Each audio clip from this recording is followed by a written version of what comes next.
취재진들의 관심 속에 모습을 드러낸 박내군 씨. 세월호 집회를 주도한 혐의로 법정에 섰습니다. 1차 재판 결과는 유죄.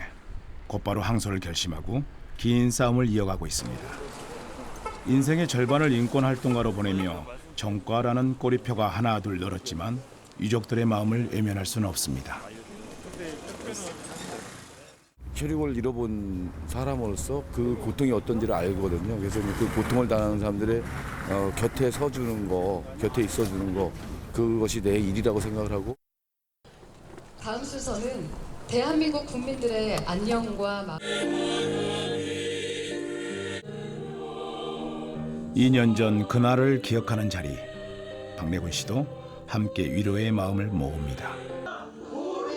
늘 곁에 있는 사람을 하루아침에 잃어버린 슬픔을 누구보다 잘 알기에 세월호 유족들이 겪는 고통이 남의 일 같지 않습니다.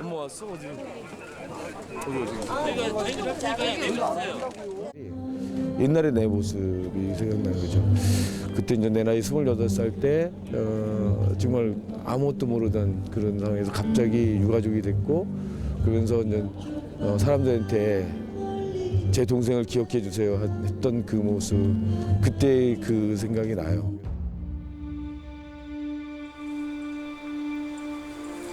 (1988년) 그의 25살이던 동생은 강주가 아닌 서울에서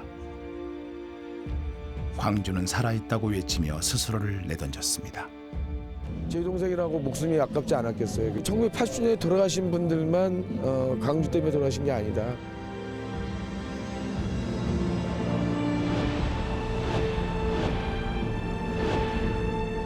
(1980년) 이후 광주 밖에서 광주의 진실을 알리며 쓰러져간 사람들.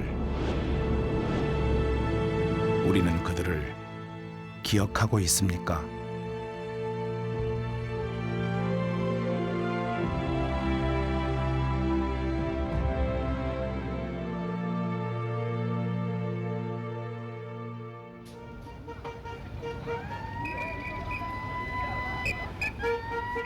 (36년) 전 5월 광주는 항쟁의 도시였습니다. 계엄군에 맞서 시민들은 폭도로 매도되고 핏빛 도시로 변해버린 광주. 그 열흘째가 되던 날인 5월 27일 전남도청이 계엄군에게 진압되고 그렇게 항쟁은 끝이 납니다. 그리고 4월 후 서울 기독교 회관. 당시 대학생이던 김의기 씨는 강주의 진실을 알리는 전단지를 준비하는데 갑자기 건물 6층에서 떨어집니다. 미처 뿌리지 못한 전단지들이 사방으로 흩어지고 계엄군 탱크 사이로 떨어진 청년. 그에게 무슨 일이 있었던 걸까요? 워낙 순식간에 벌어진 일이라 사람들이 발견했을 땐 이미 바닥에 떨어진 채 의식을 잃어가고 있었고 직접 만든 전단지는 그가 남긴 마지막 글이 됐습니다. 광주가 계엄군에게 진압된 지 꼭 사흘 만의 일입니다. 이렇게 엄청나게 참혹한 사태가 벌어지고 있는데도 언론이나 뭐 이런 것들이 정말 너무 의외의 보도를 하니까 이렇게 해서는 안 되겠다. 김의기 씨의 흔적을 찾아간 곳 부산. 이곳에서 취재진은 그의 가족을 만날 수 있었습니다. 참여를 했는데 사남매 중 맞이인 누나 김주숙 씨는 기념식은 취소됐고 막내 동생이 남긴 글과 당시 자료들을 차곡차곡 모아서 보관해 오고 있습니다. 사진 계양업 장갑 참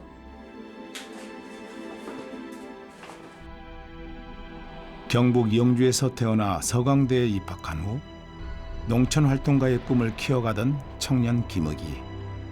누나가 기억하는 동생의 마지막 모습은 어땠을까요? 네, 양복을 안 입고 다니더라고요.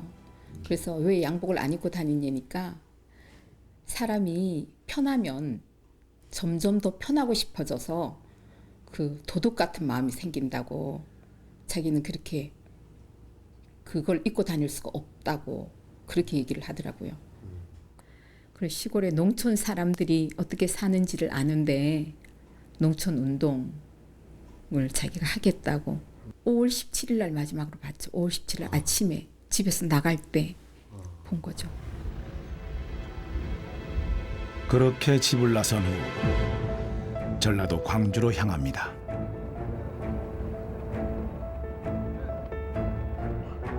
당시 모든 언론과 보도가 통제되던 시기에 광주 상황을 알고 온 것은 아닐 터 이곳에 온 이유는 따로 있었습니다. 19일 날이 한평 고구마 사건 3주기 기념, 그날 의기도 이제 거기 참석하려고 내놨고, 그 다음에 나도 그날 거기 참석하려고 올라갔고, 그래서 이제 아침에 실질적으로 이제 거기서 다 만난 거죠. 한평 고구마 사건은 70년대 후반 한평 농민들이 펼친 고구마 피해 보상 투쟁입니다. 당시 농촌 문제에 관심이 많던 김의기 씨는 그 3주기 기념식에 왔다가 광주항쟁을 목격한 거죠. 분명히 이제는 광주가 문제가 아니다. 이제 고립시킬 거다. 고립을 시킬 거니까 광주를 빨리 빠져나가서 광주가 고립되지 않게끔 이 상황들을 전체적으로 너네들은 알려야 된다. 그래서 이제 올라가라고 그랬죠. 의기를. 그렇게 서울로 향한 김의기. 그 사이 광주는 고립된 채 외로운 항쟁을 이어갑니다. 그리고 며칠 후 자신이 두 눈으로 본 참상을 외면할 수 없었던 청년은 다시 광주를 찾습니다. 그날 26일 날 집회가 끝나고 났는데 왔더라고요. 어떻게 왔냐고 그랬더니 자기가 산 넘어서 어렵게 해서 들어왔다고. 하나는 도청에 같이 있을 거냐, 아니면 지금 현재 이쪽 사람이 아니기 때문에 이제 나가가지고 진짜 이 현장을 역사 증언을 하는 사람을 나올 거냐, 두 가지 결정은 스스로 해라. 그러니까 후자를 택하겠다고 그러더라고요. 서울로 돌아온 김의기는 곧바로 광주의 참상을 알리는 전단지를 만들어 뿌리던 중 이곳에서 투신의 짧은 생을 마감합니다. 떨어졌다면은 아마 이 방문에서 이쪽일 가능성이 상당히 높은데 현장엔 그의 희생을 기리는 작은 표지석 하나 없습니다. 의기 장례식을 치르는데 그때 똑똑한 놈들은 다 도망가 버리고 멍청한 놈들끼리 남아서 의기 장례 치렀다. 그러면서 얼마나 다 도망을 갔는지 의기 관으로 운갈 사람이 없는 거야. 너희만 나쁜 놈이야 너. 그런데 정말 할 말이 없는 거예요 제가. 내가 그땐 숨어 있었는데 나 그땐 열심히 살았다. 그래도 내가 너 만나면 부끄럽지 않으려고 내가 그 다음에 열심히 살았어. 서사지 금강 신봉영 1894년 3월 21일 전봉준이 영소라는 오천 농민이 동학 농민혁명의 깃발 높이 나부끼며 고부군청 향해 진격했다. 머리마다 휘날리는 노랑수건, 질서정연한 대열, 여기저기 높이 펄럭이는 깃발, 물리치자 학경 구제하자 백성. 1980년 5월 항쟁이 진압된 후 사흘 만에 광주 밖에서 광주의 진실을 알리며 스스로를 희생한 최초의 사건. 그의 21살이던 꽃다운 청년의 이름을 기억하는 사람은 얼마나 될까요? 그때는 뭐 광주에 대한 소문한 것보다 제 동생이 그냥 안타깝고 아쉽고 그냥 보고 싶고 그런 애틋함이 너무 컸고 그런 거였는데 이제 시간이 지나면서 걔 죽음을 이렇게 다시 이렇게 생각을 하게 되잖아요. 그로부터 열흘이 채 지나지 않은 80년 6월 9일 이화여대 앞 길가에서 또 다른 청년이 유신잔당 물러가라, 노동 3권 보장하라 등의 구호를 외치며 스스로를 불사릅니다.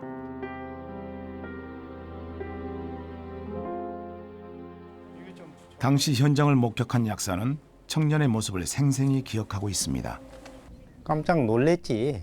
그러니까 뭐 어떻게 누구든지 그 상황에서는 불을 꺼주고 싶었겠죠. 마치 약국에 소화기가 있어가지고 꺼줬지. 이제 몸이 막 통통 부어오르더라고. 옷에 인화물질을 뿌리고 불을 붙였기 때문에 아주 치명적이었죠. 무엇이 또 한 청년을 죽음으로 내몬 것일까? 김종태 씨의 흔적을 추적하던 취재진은 경기도 성남의 한 교회를 찾았습니다. 당시 이곳에서는 대학생과 청년 노동자들을 주축으로 모임이 활발히 이루어졌는데요. 노동자 김종태 씨도 이곳에서 야학을 하며 사회를 바꾸고자 하는 꿈을 키웠습니다. 그러던 6월 초 광주를 탈출한 이의 증언을 듣게 됩니다. 나보고 선동을 한다고 왜 그렇게 무지막지하게 선동하고 그러냐고 그러면서 어제 공개적으로 나한테 비판을 하더라고요. 내가 이야기하는 것은 아무것도 아니다. 그걸 어떻게 증명할 거냐고. 그래서 증명하기는 쉽다. 지금 현재 광주 가봐라. 나는. 윤기현 씨의 이야기를 듣고 그 길로 광주로 향한 김종태.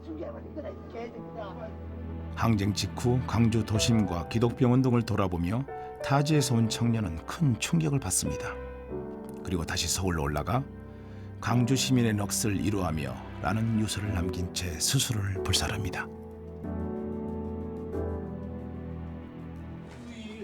김종태 씨의 생전 모습을 기억하는 이들이 모인 자리에서 그의 동생을 만났습니다. 동생의 기억 속 형은 어떤 모습일까요? 종태는 매일 유인물을 만들었었어요. 매일 유인물 만들어가지고 직접 쓴 유인물이죠. 그리고 가리방 있는 데 가서 밤을 새워서 가리방으로 긁어가지고 그걸 종로서적이나 이런 데 가서 사람들이 많이 보는 책에다가 그 유인물을 계속 혼자서 그걸 뿌리고 다니다가 분신을 굉장히 이제 뭐 마음이 아주 참혹했겠죠. 어쩌면 무모한 것처럼 보였던 한 청년의 희생은 세상의 주목을 받지 못했습니다. 하지만 이후 강주의 진실을 알고자 한 이들에게 작은 불씨가 되어 이어졌습니다. 노동자들이 많이 와서 추모에 참석했고 성남 시민들이 왔고 교회 쪽에서 오고 해서 주민교회가 그냥 발 디딜 자리가 없을 정도로 넘치게 와서 추모회를 했고요. 김종태의 정신이 이제는 좀 더 조직적인 노동운동의 부활로 이어져야 한다라고 하는 그런 그 노력들을 했습니다.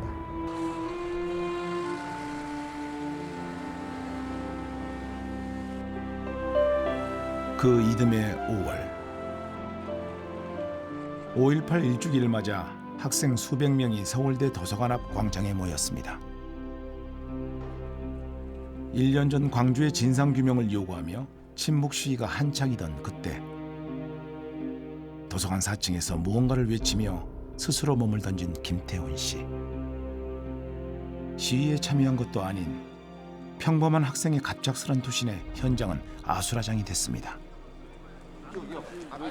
취재 과정 중에 당시 현장에 있었던 목격자들의 증언을 들을 수 있었는데요. 저는 이제 도서관 앞에 이렇게 있었으니까 똥 떨어지는 소리. 근데 떨어지는 소리가 이전에 몇 마디가 외마디가 들렸었어요. 사람들이 이제 흥분이 되고 와 소리를 들었어요. 김태훈 열사가 도서관에서 전두환 물러나라, 전두환 물러나라, 전두환 물러나라 3번 외치면서 투신을 했습니다. 그때 당시에 도서관 근처에 있던 학생들이 특히 여학생들이 엄청난 비명을 질렀죠. 광주에서 나고 자라 서울대에 입학한 김태훈 씨. 당시 같은 학교 대학원에 다니던 누나는 그때 고통스러운 기억을 어렵게 꺼냅니다. 처음에는 그냥 학교에 전화 와가지고 뭐 무슨 일이 쉽게 말해서 변고가 생겼다라고 그랬어요. 그래서 저는 데모하다가 붙잡혀간 줄 알았어요. 전화가 다시 와서 이제 그게 그 데모한 게 아니고 이제 사망한 것이다 이렇게 왔죠. 구남매 중 8째로 집안의 기대와 사랑을 한 몸에 받던 태훈 씨의 예기치 못한 죽음에 가족들은 충격과 고통의 시간을 보냈습니다.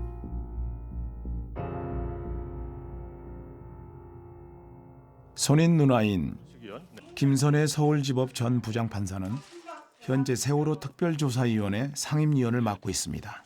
작업 방식과 방법이 바뀌었고 그동안 수고했으나 나가다가 그 역시 가족을 잃은 슬픔을 겪었기에 세월호 유족들의 편에 서고 싶었다는 김선혜 판사. 우리 사회의 어떤 벽에 부딪힐 때마다 문득 그때 동생은 어떤 마음이었을까 생각해 봅니다. 태훈이는 막판에 자기가 그 결정을 했을 때 무슨 생각을 했을까 그런 것도 생각해 보게 되고 참 힘들었겠다 그런 생각을 해보게 되죠.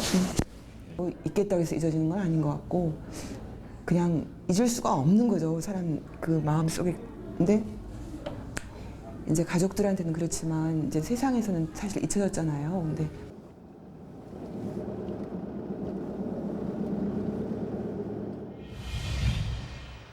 김태훈 씨가 그렇게 떠나고 다음해 5월 5.18 2주기를 앞두고 서울대는 또다시 들썩입니다. 82년 5월 12일 서울대생 4명이 학교 근처 자취방에 모여 5.18의 진실을 알리는 시국 선언문을 쓰는 등 2주기를 맞아 시위를 준비하고 있었습니다.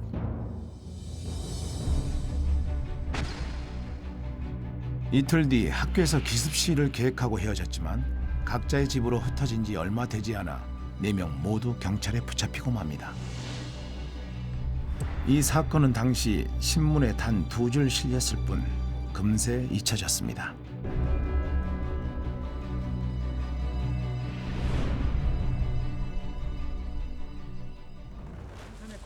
취재진은 당사자 한 명을 어렵게 만났습니다. 근데 아마 새벽 1시인가 2시인가에 갑자기 경찰이 온 거예요. 일단 집에 갔다가 새벽에 다시 만나자 했는데 그 사이에 저희들이 이제 검거가 된 겁니다. 검거된 후 재판에 넘겨진 4사람에게 당시 법정은 유죄를 선고합니다. 5.18 2주기를 맞아 정부를 규탄하는 시위를 단지 계획하고 예비했다는 이유로 말입니다. 잡아 넣어야 되겠다는 생각이 강했던 거지 이 사람들이 뭐 죄질 자체가 얼마나 무겁고 가벼우냐 이런 걸 따지는 건 아니었던 것 같아요. 그냥 사전 모의한 거잖아. 모의하다 실제 행위는 없이 잡혔잖아요. 집시법으로 봐도 무죄야. 근데 그거를 학생들을 어쨌든 그렇게 해서 내가 보기엔 1년형을 살렸단 말이에요. 각각 1년과 1년 6개월형을 선고받고 옥고를 치른 4사람. 이후의 삶은 처참히 망가졌습니다. 4명 가운데 3명이 정신질환에 시달리는 악몽 같은 시절을 보냈죠. 고통과 관련해서 뭐 얘기하자면 육체적 고통은 아마 차호정 씨가 제일 많이 당했을 겁니다. 광재는 아마 항목이 사건으로 광재가 더 정신적 충격을 많이 받았을 수도 있어요. 1년 6개월 만에 한국에 어쨌든 죽잖아요. 그러니까 같이 그러고 지나고 노동운동하고 같이 만나던 친구가 그러고 갑자기 죽으니까 본인한테도 내가 볼 때는 엄청난 정신적 충격을 줬을 가능성이 있어요. 정신질환을 겪던 두 친구는 결국 스스로 생을 마감했고 또 한 명은 연락조차 닿지 않는 상황. 광주를 알리다 고통받고 희생됐지만 광주에서 이들에 대한 기록은 찾아볼 수 없습니다. 돌아가신 분들도 광주에서 그렇게 한 거예요. 무슨 난 유감을 갖고 있거나 무슨 뭐 이러냐 이런 마음 갖고 있지 않을 거예요. 뭐 광주는 말 그대로 저희 학창 시절을 지배한 뭐 운명이었죠.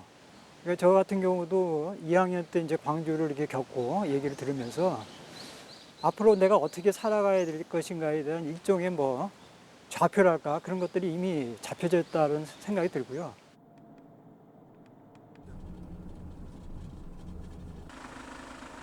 경기도 안양의 한 예비군 훈련소. 이곳에선 무슨 일이 벌어졌을까요?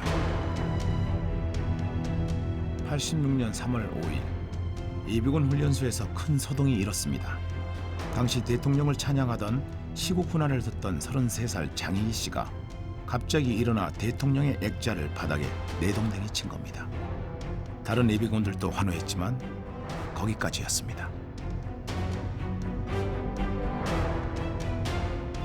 곧바로 헌병들에게 붙잡혀 맞으면서 끌려나갑니다.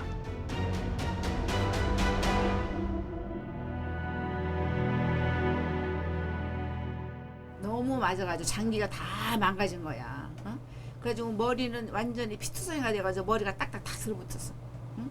붙고 얼굴은 피투성이가 돼가지고 보르스 살 수가 없어요. 난 너무 막 놀랬다니까. 결국 사흘 만에 숨을 거둔 장희기 씨.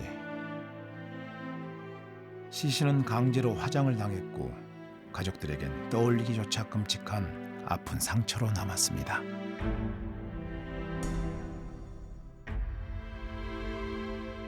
이제 세월이 30년이에요 지금. 많이 진짜 힘들었지. 그리고 이제 우리 어머니는 그 이제 생태 같은 아들이 그렇게 갔으니 얼마나 기가 막혔어요. 개인적으로 아직 지금 없어요. 처음이에요. 처음으로 지금 우리 이렇게 이야기하는 거지. Mai 1980. Barrikaden auf der Straße nach Gwangju. Seit 3 Tagen. 1980년 이후 광주 밖의 사람들은 5.18을 어떻게 보고 들었을까? 바로 푸른 눈의 기자 유르겐 힌츠페터 씨가 목숨을 걸고 취재한 영상 기록물이 세상에 처음 광주의 참상을 알리는 결정적인 역할을 했습니다. 이후에도 힌츠페터 씨는 지난 1월 세상을 떠나기 전까지 광주에 대한 남다른 애정을 보였습니다. 당시에는 언론의 자유가 없었기 때문에 보도 통제가 돼서 광주 밖의 많은 학생들이나 시민들은 그 내용을 잘 알지 못했습니다. 학생운동에 참여하고 있던 인사들 사이에 독일의 힌츠베터 기자가 녹화한 비디오를 한 1시간짜리 정도 됐던 것 같아요. 그걸 갖다 서로 돌려보면서 그 진상을 조금씩 알게 되었던 거죠. 81년도에 군대에 갔다 끌려갔어요. 83년도에 제대를 했는데 제대를 하고 났더니 비디오가 도는 거예요. 대학생들 젊은이들이 모여서 광주 비디오를 열심히 봤습니다. 그때 보는데 그 장면 중에 하나인데 제가 군대를 제대하자마자 이걸 봤는데 군인들이 저 군대를 부르는 장면에 제가 막 군대에서 제대했는데도 그렇게 무서울 수가 없었어요. 10년 5.18 직후 1983년까지는 이 학원안정법에 의해서 학 내에서 모든 집회, 정치적인 의사표현 자체가 금지되던 시점입니다. 분신과 같은 아주 극단적인 수단이 아니고서는 그걸 표현할 수조차 없는 상황이었다는 겁니다. 금기의 언어를 말하기 위해서는 어마어마한 자기 희생을 전제로 하지 않고서는 그걸 할 수 없었다는 겁니다. 1985년 9월 당시 경원대. 한 학생이 학원학법을 철폐하고 강주 학살을 책임지라고 외치며 분신합니다. 평화시장에서 재단사로 일하며 뒤늦게 대학에 입학한 송광영 씨는 그렇게 자신의 몸을 불사르는 극단적인 선택으로 사회를 향한 목소리를 낸 겁니다. 혼자 그렇게 결단을 했던 것 같아요. 제가 지나가 보면 유서까지 준비된 거 보면 그러니까 오랜 마음을 오랫동안 그걸 뒀던 것 같아요. 그러니까 굉장히 그리고 85년도는 진짜 굉장히 엄중한 시기였거든요. 그러니까 그거에 대한 파육을 내는데 굉장히 큰 사건이었고요. 그가 떠난 후에도 추모비가 탈취당하는 등 가족들의 고통은 계속됐지만 어머니 이호순 여사는 모든 집회를 따라다니며 학생과 노동자들의 따뜻한 어머니가 돼주었습니다. 그리고 결국 아들 옆에 나란히 잠들었습니다. 당시에 이제 송광영 열사 분신하면서 학원안정법 이제 결사 반대한다. 뭐 이런 내용이 신문에 단 한 줄 실렸고요. 그러면서 이제 잊혀져 갔죠. 그럼에도 불구하고 결국은 이제 이 학원안정법 제정 의도는 무산이 됐죠. 여러분 안녕하십니까. 일요일 MBC 뉴스데스크입니다. 오늘 뉴스데스크는 사건 사고 소식부터 시작하겠습니다. 오늘 오후 3시 40분쯤 서울 중구 명동성당 교육관 4층 옥상에서 명동 청년단체 연합회 소속 서울대학교 화학과 2학년 조성만 군이 할복한 뒤에 뛰어내려서 부근 백병원으로 옮겨졌으나 저녁 7시 20분쯤 숨졌습니다. 조 군은 오늘 오후 3시 반쯤 건물 옥상에 올라가서 명동성당에서 양심수 석방 촉구대회를 열고 있던 민가협 회원들을 향해서 양심수 석방하라는 등의 구호를 외친 뒤에 흉기로 자신의 복부를 찌르고 투신했습니다. (80년대) 초 광주의 진실을 묻던 학생운동은 중후만으로 갈수록 한 발 더 나가 복합적인 양상으로 발전합니다. 미국의 책임을 물었던 서울대생 조성만 씨의 마지막 외침 역시 80년 광주 정신에서 시작된 거죠. 광주 항쟁을 방조한 그 미국의 책임을 물었던 것이 85년도에 그 서울의 미문화원 점거를 했었던 거죠, 대학생들이. 근데 그것이 86년도에 가서는 그 인식에서 더 발전이 돼서 별개의 운동이 아니라 이렇게 하나로 이제 종합이 되는 이제 이런 운동이 되겠구나라고 하는 것이 아마 그 조성만 열사의 죽음에서 나타나는 의미가 아닌가 싶습니다. 16년 동안의 연구 활동 끝에 최근 발간된 민주화운동 백서. 이를 토대로 80년 이전과 이후의 민주화운동을 분석해봤습니다. 80년 광주항쟁을 기점으로 이후 반독재 운동이 폭증한 것은 물론이고 민주화운동에 광주가 빠짐없이 등장하는 것을 알 수 있습니다.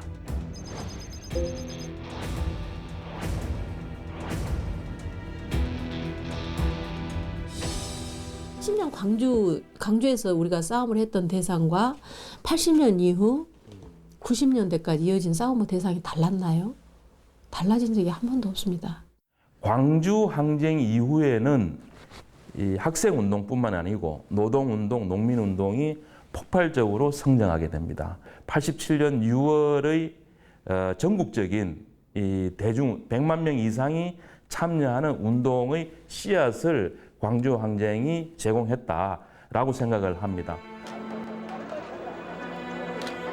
80년 5월 광주에서 시작된 민주주의를 향한 불꽃은 87년 6월 항쟁으로 이어집니다. 당시 연세대 정문 앞에서 시위 도중 경찰이 쏜 체류탄을 맞고 쓰러진 이한열. 이 사건 이후 6월 항쟁은 전국으로 확산됐고 이한열의 장례식에는 수많은 인파가 모였습니다. 추도사를 준비하던 문익환 목사는 세상에서 잊혀져 갔던 이름들을 한 명 한 명 외치며 불러냅니다. 김일기 열사요! 김세진 열사요! 이재호 열사요! 장장철 열사요! 송광영 열사요!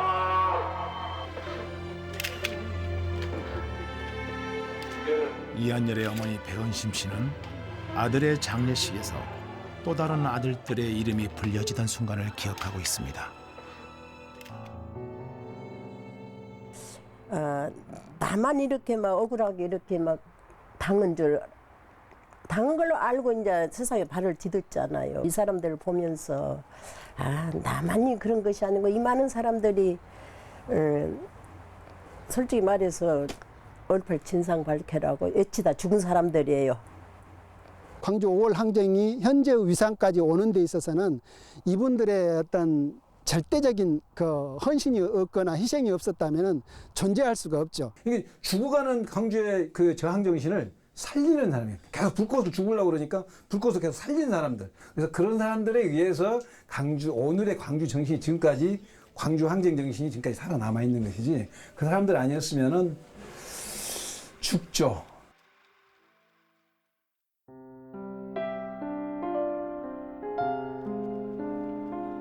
전국에서 광주를 알리며 스스로를 희생한 사람들.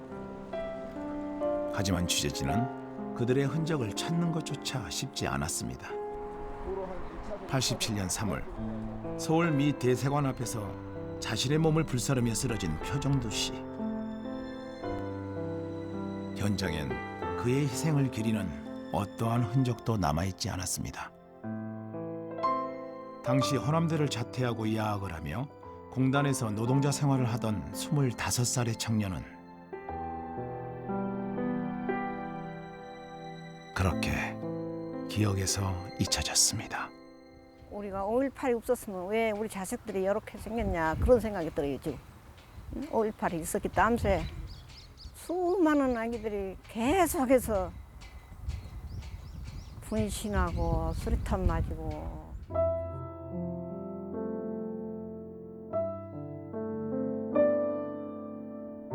호남대 쌍총 캠퍼스. 학교의 모든 기능이 광산 캠퍼스로 옮겨간 후 폐허처럼 변해버린 교정에 표정두 씨의 추모비가 덩그러니 남아 있습니다. 이 학교 졸업생이 아니라는 이유로 불법 조형물로 취급되며 철거될 위기에 놓인 추모비. 학교 측의 무심함이 가족에겐 또 다른 상처가 됐습니다. 그것이 내가 서운해갖고 이번에 추모 사업에서 서울에 왔길래 그랬어요. 나 죽기 전에 명예 졸업장을 좀 받기주라고. 초등학교 다닌 사람도 다 명예 졸업장을 받은 뒤 하루를 댕겼어도 그래도 대학교인데 왜 우리 정도만 못 받아서 너무 억울하다고 내가 그랬어요. 어머니의 이 한은 언제쯤 풀릴 수 있을까요? 졸업사진이 있었는데 88 올림픽의 열기가 채 가시지 않았던 그의 10월. 연세대 학생회관 옥상에서 몸에 태극기를 두른 채 강주의 진상규명을 외치며 노동자 김병구 씨가 몸을 던집니다. 옥상에서 떨어져 가지고 죽지는 않고 그냥 온 몸뚱이를 무엇으로 붕대로 묶고 어쩌고 했더라고요. 근데 꼭 무슨 돼지 잡기 위해서 돼지 양다리 묶어놓은 것 같은 느낌이야. 얼마나 화가 나든지. 투신 현장에는 그와 관련된 아무런 흔적도 남아있지 않습니다. 곧바로 병원에 옮겨졌지만 하반신이 마비된 김병구 씨는 결국 넉 달 뒤에 스스로 생을 마감합니다. 오빠가 막노동을 그때 했어요. 그때 벌어서 집에 생활비도 했고 데모한 학생들 빵 우유 사가지고 농성하는 데 찾아가서 쓰고 저는 그렇게 기억하고 있거든요. 네, 지금 제가 어른이 돼서 생각해 보니까 사실 자기 가족만 위해서 살기도 벅찬데 그렇게 사회 문제에 있어서 그렇게 힘들게 번 돈을 그렇게 쓴다는 게 보통 일은 아니잖아요.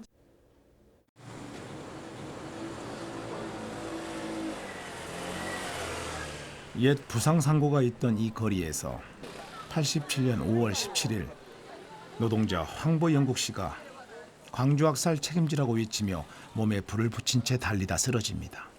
하지만 이곳엔 그의 희생을 기리는 흔적도 그를 기억하는 이도 없습니다.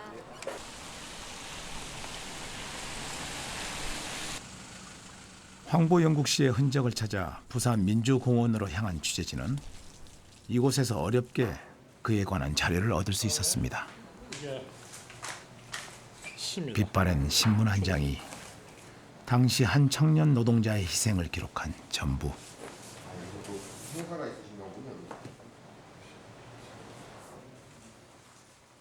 당시에 노동자였는데 당시 노동조합이 있는 회사도 아니었고 또 그가 제도교육을 길게 받지 못한 사람이니까 거기서 생기던 인연들도 별로 없단 말이에요. 자, 못 배운 사람이 또 어떤 조직적 배경도 없는 이런 경우에 되게 무지랭이처럼 묻혀져 버리죠. 부산 덕천동에서 홀로 지내고 계신 항보영국 씨의 아버지를 만났습니다. 고령인데다 거동마저 불편한 아버지는 취재진의 방문에 30여 년 전 기억을 천천히 더듬어 봅니다. 87년도 5월 17일이 너무 일찍 곁을 떠나버린 아들. 오형제입니까? 아버님? 가슴속엔 여전히 생생하게 남아있지만 그 기억을 말로 뱉어내는 게 점점 쉽지가 않습니다. 그러네. 그때는 아무도 저 민주공원에 가면 만날 수 있어요. 만나면 이제 혹 가다가 효자의 짓을 옳게 못하고 안 간다. 그렇죠. 그 효자라고 할 수 있나? 광주 시민들 담은 뭐 어디라도 뭐 와가지고 말 한마디 하다 하면 얼마나 좋겠노. 그런 말도 안 하니까 뭐. 아들의 죽음을 기억하지 않는 세상이 아버지는 못내 아쉽습니다.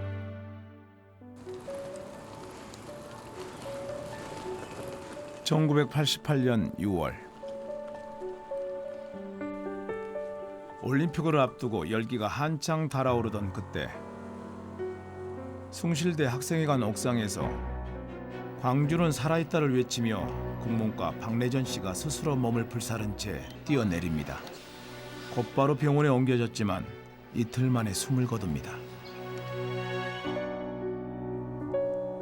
동생의 갑작스런 죽음 이후 형 박내군 씨의 삶은 180도 달라졌습니다. 한청과 환상에 이제 시달리고 뭐 그러던 시기를 한참 좀 보내고 그러다가 이제 육아 활동하면서 아 나만이 이런 게 아니고 사람들이 이제 많이 이제 그런 사람들 꽤 많이 있었구나라고 하는 것들을 알게 됐었고 장례를 치르는 과정에서 동생과 이제 스스로 했던 약속이죠. 그래서 유서에 보면 이제 민중의 새 세상을 만들기 위해서 뭐 이렇게 싸워야 된다라고 그런 내용이 있는데 민중의 새 세상을 만들기 위해서 내가 네 목까지 싸울게 그렇게 이제 다짐을 했고 우리 희생된 학생들을 포함한 모든 희생자들의 지난 4월 세월호 2주기 추모식 현장. 그리고 함께 있을 그때 우리를 위해 더 열심히 싸우고 힘내자. 작은 순간마저 잊지 않을게. 마지막으로 너무 사랑해. 왜 죽었는지 2년 전 그날을 기억하는 자리에 박내군 씨도 함께했습니다. 동생을 보낸 후 스스로에게 했던 다짐을 지키기 위해 인권활동가로 살아가고 있습니다. 그래서 28년이나 지났는데 나름 저는 열심히 싸우고 노력해 왔지만 제가 이렇게 저의 그런 안위를 위해서 이렇게 하지 않고 나름대로 열심히 했는데 요것밖에 못 와가지고 동생한테 미안하죠. 마석 모란공원에 잠든 동생 박내전. 어느덧 30여 년이 흘렀지만 기억 속 동생의 모습은 여전히 그대로입니다. 지금 동생이 곁에 있다면 박내군 씨는 어떤 말을 건네고 싶을까요? 나는 이렇게 늙었고 이렇게 변했지만 저는 여전히 이제 내 동생은 26살 청년으로 기억되고 있죠. 그때 무슨 뭐 욕심이 없었잖아요. 뭘 하겠다는 욕심이 있었던 게 아니잖아요. 그래서 그런 마음으로 그때 싸웠던 사람들도 지금 싸우는 사람들도 지치지 말고 갔으면 좋겠습니다.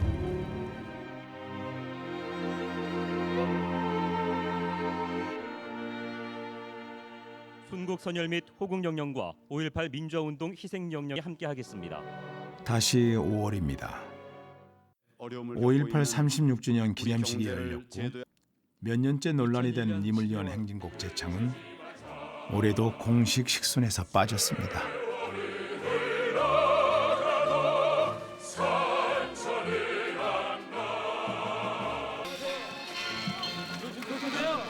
자랑스러운 태극기 앞에 기념식을 주관한 국가보훈처의 박성춘 처장은 유족들의 거센 항의 속에 결국 기념식에 참석하지 못했고 5.18 36주년은 씁쓸한 뒤끝을 남겼습니다. 한편 망월동 구묘역에선 유르겐 힌츠페터의 유품이 그를 기리는 표지석 아래 안치됐습니다. 힌츠페터 씨는 5.18을 세상에 알린 공로로 광주 명예시민에 위촉되기도 했죠.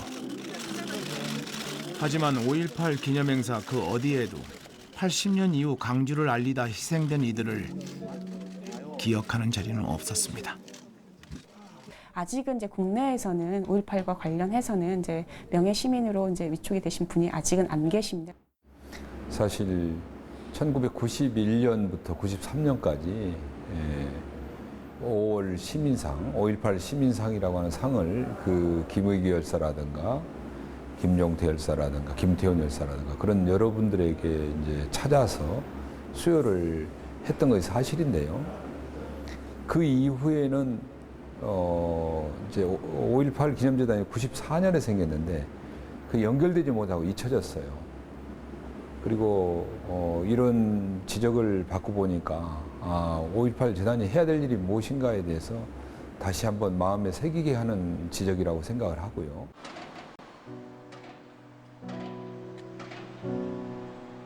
지난해 광주 금남로에 5.18 기록관이 문을 열었습니다.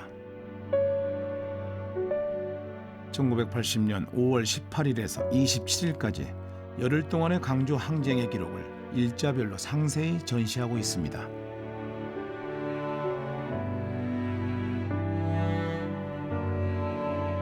당시 시민들의 피땀 어린 옷가지와 이후 진상규명 과정에서의 사진과 문건들까지 방대한 자료들이 나열돼 있지만 80년 이후 광주를 위해 희생된 사람들에 대한 기록은 찾아볼 수 없습니다.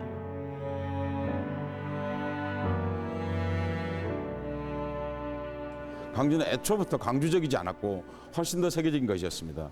그런데 오늘날 다시 그 기억의 독점, 사실은 기억의 독점이라는 것은 일종의 기억 독재를 얘기하는 것입니다.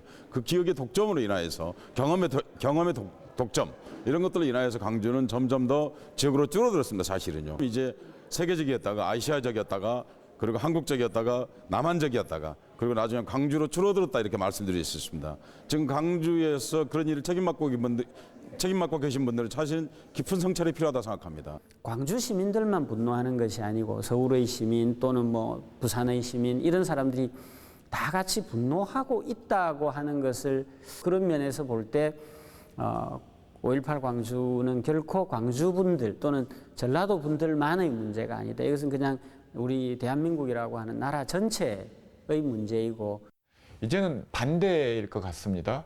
5.18 진상규명운동의 그 어려운 시절에 5.18 관련자들을 위해서 대신 나서줬던 분들을 이제는 그 반대로 5.18 관련자들이 그분들에게 빚을 지고 있다고 봅니다. 어디까지 했었죠?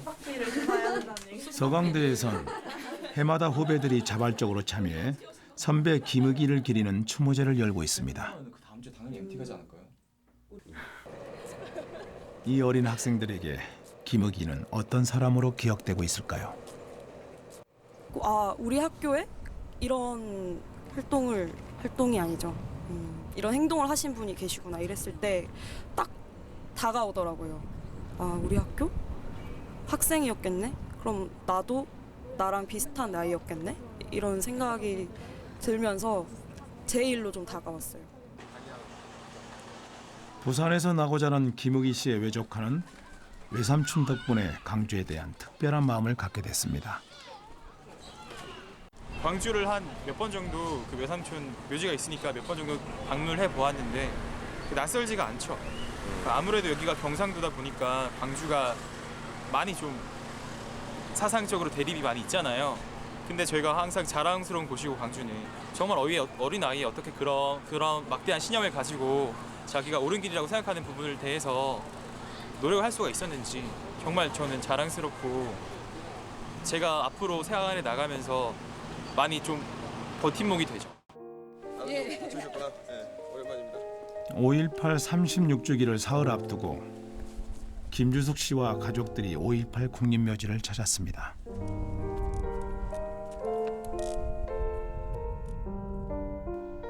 해마다 5월이면 부산에서 광주로 김의기 씨를 만나러 옵니다.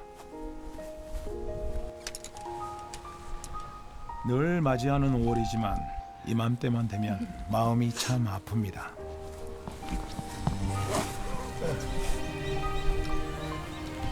미안. 36년 전 김우희 씨가 남긴 글을 오늘 이 자리에서 다시 꺼내봅니다.